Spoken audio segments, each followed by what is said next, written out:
안녕하세요. 법으로 보는 세상의 이혜성입니다. 법무법인 프라임의 이문호 변호사입니다.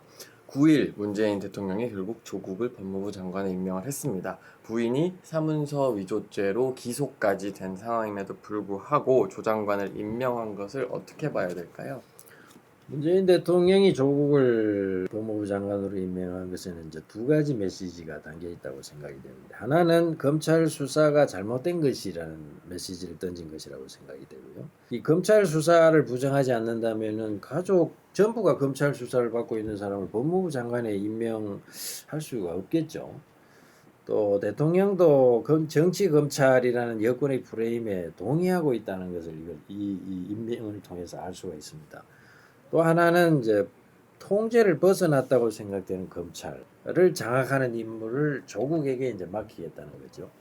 검찰을 장악해서 검찰 수사가 여권의 비리로까지 확대되는 것을 저지하라. 이런 메시지가 담겨 있다고 생각합니다. 그 말인즉슨 검찰 수사에 대해서 여권 전체가 좀 심각한 위기의식을 느끼고 있다고 보시는 건가요? 검찰이 기습적으로 압수수색에 들어갔을 때 청와대와 여당의 반응은 당혹스럽다는 것이었어요. 그러니까 믿었던 윤석열 검찰의 뒤통수를 맞은 느낌이랄까 그런 것이었는데 이제 시간이 지나면서 이제 위기 의식을 가지게 된 거라고 봅니다. 사모펀드의 경우에는 여권의 비리로 확대될 수가 있거든요. 그러니까 이런 사실을 알면서 이제 점점점 수사의 끝을, 검찰 수사의 끝이 어디인지를 모르는 상황에서 이제 불안을 느끼기 시작한 것으로 보입니다. 근데 사실 대통령께서 임명식에서 검찰과 법무부는 각자 할 일을 하면 된다라고 말을 했는데 그 부분만 보면 사실 대통령이 검찰 수사를 인정하고 있다라는 뜻 아닌가요? 검찰이 장관 일가를 수사하고 있는 상황에서 각자 할 일을 하면 된다라는 말은 이 검찰 수사에 개의치 말고 장관이 할 일을 해라 이런 의미로 봐야 되겠죠. 그러니까 대통령은 나는 검찰 수사에 개의치 않고 조국 당신을 장관에 임명했으니까 당신도 검찰 수사에 신경 쓰지 말고 검찰을 장악하라는 그런 취지로 봐야 되지 않겠어요? 검찰 수사를 받고 있는 조국 장관이 검찰을 장악을 해서 검찰 수사에 제동을 걸 수 있을까요? 사실 조국 말고 다른 사람을 내세워서 검찰 개혁을 할 수 있잖아요. 문제가 없는. 달리 대안이 없었다고 하는 게 맞을지 모르겠네요. 대통령의 의중을 잘 알면서 또 검찰에 대해서도 어느 정도 알고 있는 사람이라면 현 정권에서는 조국 장관만한 또 사람이 없다고 볼 수 있겠죠. 또 검찰 수사를 이유로 조국 장관을 임명하지 않으면은 이제 검찰 수사를 인정하는 것으로 비칠 수 있다. 이런 것도 좀 싫었을 겁니다. 그러면 어쨌든 조국 장관을 임명을 통해서 검찰 그리고 청와대 여당 사이에 거의 사실상 전쟁 상태로 돌입했다고 봐도 되겠네요. 그렇죠. 이제 말하자면은 청와대와 여당이 조국을 전투부대의 그 최고 사령관으로 임명을 해서 검찰과의 전선에 파견했다. 이렇게 보면 될 것 같은데 청와대와 여당은 이제 후방에서 지원을 하는 것으로 하겠죠. 자, 이제 전쟁에 돌입을 했는데 법무부 장관이 검찰 수사에 영향을 줄 수 있는 권한에는 어떤 것들이 있을까요? 장관이 검찰 수사에 이제 실질적으로 영향을 줄 수 있는 권한은 이제 인사권 있고 이제 구체적 사건에서 검찰총장을 지휘할 수 있는 권한 이게 이제 두 개를 가지고 있다고 봐야 되겠죠. 근데 이제 조 장관은 자신과 관련된 사건에 대해서 보고도 받지 않고 지휘도 하지 않겠다고 국민 앞에서 말을 했잖아요. 그러니까 조 장관에게 남은 것은 지금 인사권밖에 없다고 할 수 있죠. 근데 사실 검사들이 인사에 목숨을 건다라는 이야기까지가 있는데 조국이 법무부 장관에 취임한 것만으로도 사실 수사 검사들은 어느 정도 위협을 느낄 수 있을 것 같아요. 근데도 불구하고 좀 조 장관 일가에 대한 수사가 제대로 이어질 수가 있을까요? 수사팀에 소속되어 있는 검사들은 내 생각으로는 이미 인사를 포기했다고 생각을 합니다.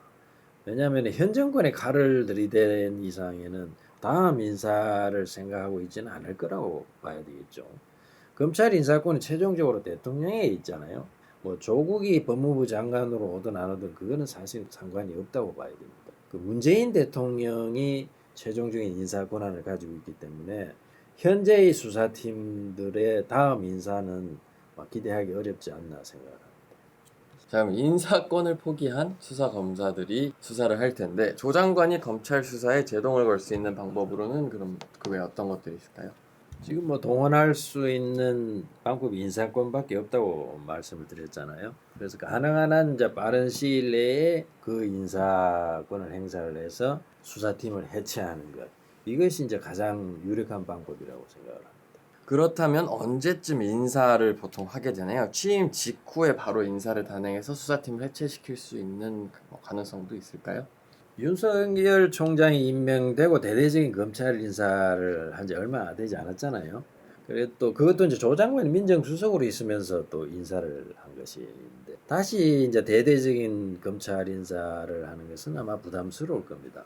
특히 이제 수사팀을 이제 해체를 시킨다면은 검찰이 보복 인사라고 반발을 할 것이고 여론도 이제 많이 안 좋아지겠죠. 내년 총선에 또 이제 악재로 작용할 수도 있고. 그래서 취임 직후에 수사팀을 해체하는 인사를 단행하지는 않을 것으로 보입니다. 그렇다면은 사실 조 장관으로서 할 수 있는 게 없이 그냥 검찰 수사를 당분간 좀 지켜보는 방법밖에는 없는 거네요.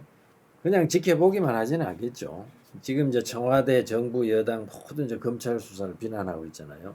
이건 이제 검찰과 국민을 좀 이제 분리시키려는 의도로 보이는데 검찰 개혁에 이제 반대하는 정치 검찰이라는 이런 이제 프레임을 씌우고 있고 또 수사 비밀을 흘린다든지 또 과잉 수사나 광합 수사를 한다든지 아마 이런 이제 비난을 이제 계속 할 겁니다.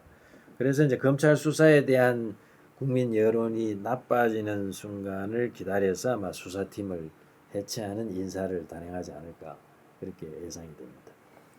뭐 만약에 그렇게 된다 그러면은 그 시기가 언제쯤 될 거라고 예상하시나요? 내년 3월을 넘기지는 않을 것 같아요. 3월에는 이제 어차피 정기 인사가 있잖아요. 또 이제 총선도 내년 4월에 있고, 그래서 그 이전에 막 끝내려고 할 것으로 보입니다. 윤 총장과 수사팀들도 뭐 이걸 알고 있으니까 결국 이제 검찰과 법무부 간의 시간과의 싸움이 이제 전개되고 있는 거죠. 자, 이 부분은 사실 뭐 검찰에 몸을 담았던 사람이나 검찰을 뭐 인사에 대해서 조금만 아는 사람이라면 사실 알고 있을 거고 당연히 윤 총장과 수사팀도 이 정도는 예상을 하고 있을 거라고 생각이 되는데 그냥 앉아서 당하지는 않지 않을까요? 검찰도 이제 조 장관이 손을 쓸 여지가 없도록 최대한 이제 빨리 수사를 끝내려고 할 겁니다. 어쨌든 조 장관 가족 중에서 가장 먼저 검찰의 가시권에 들어온 게 지금 부인 정경심 교수란 말이에요. 동양대 총장의 표창장을 위조한 일로 이미 사문서 위조죄로 기소가 되었고 앞으로 조사를 받게 되면 더 많은 혐의가 드러나지 않을까 싶기는 한데 정 교수에 대해서 구속영장이 청구가 될까요? 검찰이 표창장을 위조한 것으로 판단하고 있으니까 앞으로 뭐 위조 사문서 행사 또 공무집행 방해죄는 당연히 이제 추가될 것으로 보이고 또 사모펀드와 관련한 수도 빠르게 진행되고 있어서 앞으로 이제 더 많은 혐의가 추가되겠죠. 지금까지 확인된 사실만으로도 사실 뭐 구속할 수 있을 정도로 사안이 중합니다. 그리고 또 앞으로 새로운 범죄 사실이 추가될 것으로 보이고 거기다가 이제 압수수색 직전에 왜 학교 PC와 서류를 숨기는 행위를 했잖아요. 이런 게 증거인멸의 우려까지도 이제 입증이 된 거거든요. 그래서 검찰은 구속영장을 청구할 것으로 보입니다. 뭐 청구를 한다면은 대충 그 시기는 언제쯤으로 봐야 될까요? 검찰 입장에서는 뭐 가능한 한 빨리 하고 싶겠죠. 그렇지만은 현직 법무부 장관의 부인이잖아요. 그에 대한 영장이 청구됐다가 기각이 된다면은 검찰로서는 타격이 클 수밖에 없죠. 그래서 충분히 구속영장이 발부될 정도의 범죄 사실을 모은 다음에 확인한 다음에 아마 구속영장을 청구할 겁니다.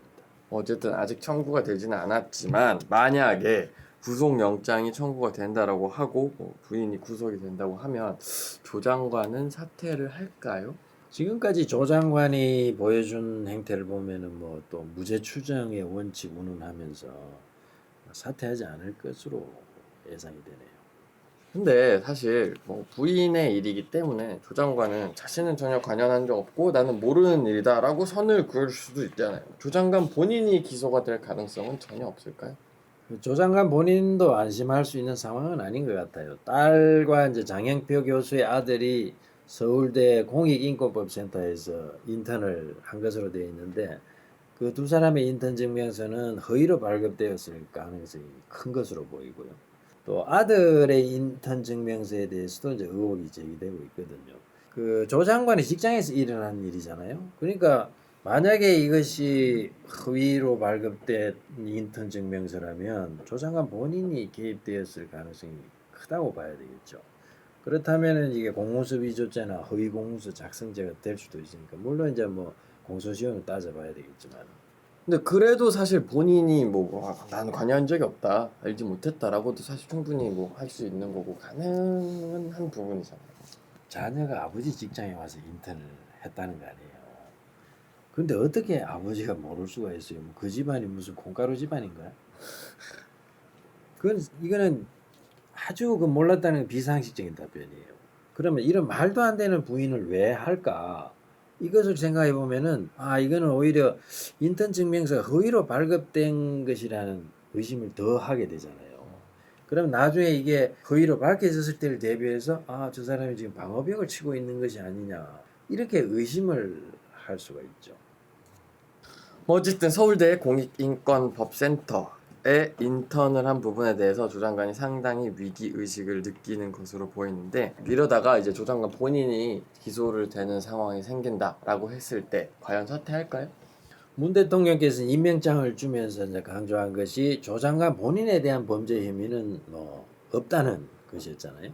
그 논리대로라면은 조 장관 본인에 대한 이제 범죄 혐의가 밝혀져서 기소가 되면은 당연히 이제 사퇴를 해야 되겠죠. 그런데 지금까지 행태를 보면은 부인이 기소됐다는 소식을 듣고도 무죄 추정의 원칙 운운했어요. 그렇다면 본인이 기소되더라도 마찬가지 반응을 보이지 않을까 예상이 되는데요. 결국 이제 검찰 개혁을 반대하는 정치 검찰이 개혁을 주도할 조 장관을 정치적으로 기소한 것이다. 이런 이제 프레임을 가져가고 있잖아요. 그러니까 나는 재판에서 다퉈서 무죄를 받아내겠다. 그리고 검찰 개혁을 꿋꿋이 추진해 나가겠다. 이렇게 하지 않을까 생각합니다.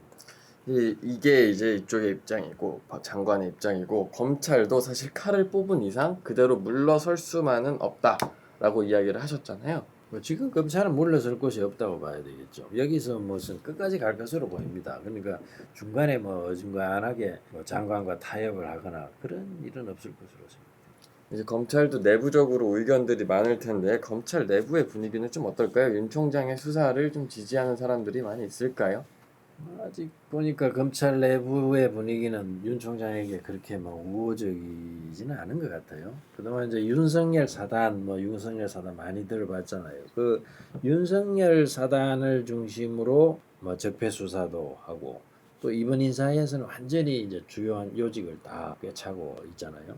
그 과정에서 이제 많은 검사들이 소외감을 느꼈을 거예요. 그래서 이 사람들이 지금 상황을 그냥 일정한 거리를 두고 지켜보는 것 같습니다. 그러나 이제 청와대와 여당이 검찰에 이제 대해서 이제 집요하게 공격을 하게 되고 수사 결과 이제 여러 가지 사실이 비리가 밝혀진다면은 검찰 내부도 움직이지 않을까, 여론도 움직이지 않을까 생각을 합니다.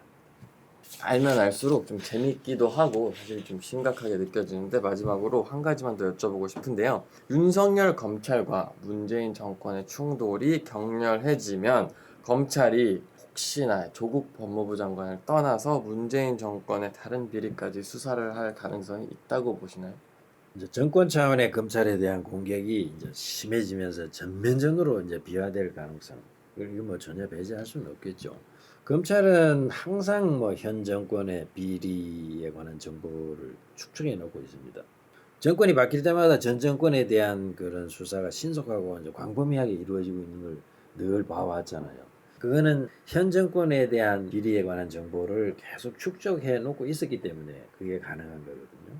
그래서 만약에 검찰이 정권과 한바탕 붙어보겠다, 또 생존을 위해서 어쩔 수 없다, 이런 판단을 한다면은 정권의 다른 비리에 대해서도 수사를 할 수 있다고 생각합니다. 아까 말씀하신 대로 조 장관이 인사권을 행사를 할 수가 있단 말이에요. 그 윤석열 사단을 해체를 시켜버린다라고 하면 사실 수사를 지속하기가 근데 어렵잖아요. 쉽지 않겠죠. 쉽지 않겠지만은 또 방법이 없는 것은 아니죠. 그 검찰총장은 전국 검사들을 차출해서 특별수사팀 같은 것을 만들 수가 있어요. 그래서 어느 부서에 가 있든 자기 윤석열 사단이 어느 부서에 가 있든 그 사람을 불러서 수사팀에 합류시킬 수가 있는 거죠. 그래서 윤 총장이 남아있는 한은 그런 또 수사를 할 수가 있기 때문에 아마 여권에서도 상당히 불안해할 겁니다. 그래서 이제 지난번에 말씀드린 대로 과연 이 문재인 정권이 윤석열 총장을 그대로 놔둘 것이냐 이렇게 이제 의문을 제기했던 거죠. 확실히 이런 좀 관계들을 알고 뭐 이렇게 가능한 어떤 것들이 있을까를 얘기를 듣고 나니까 훨씬 더 재밌게 이해가 되는데, 어쨌든 뭐 오늘은 조국 법무부 장관 임명으로 인해서 긴박해지고 있는 검찰 수사에 대해 알아봤고요. 수사 진행 상황을 앞으로도 쭉 지켜보면서 변호사님과 함께 새로운 소식 그리고 좀 재밌는 정보를 많이 준비할 수 있도록 노력을 해보겠습니다. 오늘도 구독과 좋아요 한 번씩만 눌러주시면 감사할 것 같고요. 다음에 더 좋은 영상으로 찾아뵙겠습니다. 감사합니다.